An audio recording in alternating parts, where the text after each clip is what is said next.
Meldinger fra Vordingborg vidner om akutte allergiske reaktioner og respirationsproblemer. Step into a world where every drop means survival.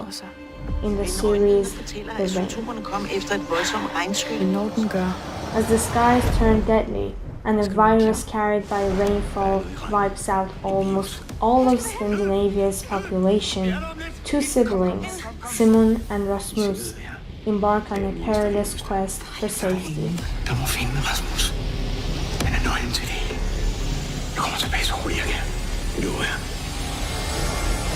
In this post-apocalyptic landscape, they must navigate a life filled with uncertainty, danger, and the constant threat of the lethal rain.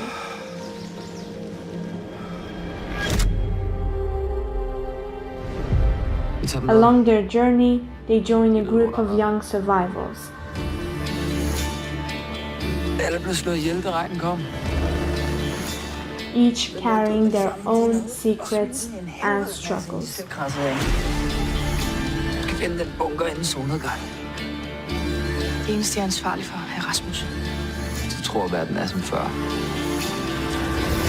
Det er den ikke. Få nu til skøj! Hvad fanden er I for nogle dyr? Du var smittet. Bare din fod rødt vandet. But as time passes by, they form bonds and friendships, and the group begins to find a way to rebuild their shattered world. Det handler jo ikke bare om at overleve. The Rain isn't just about survival. It's about the resilience of the human spirit and the pursuit of hope against all odds.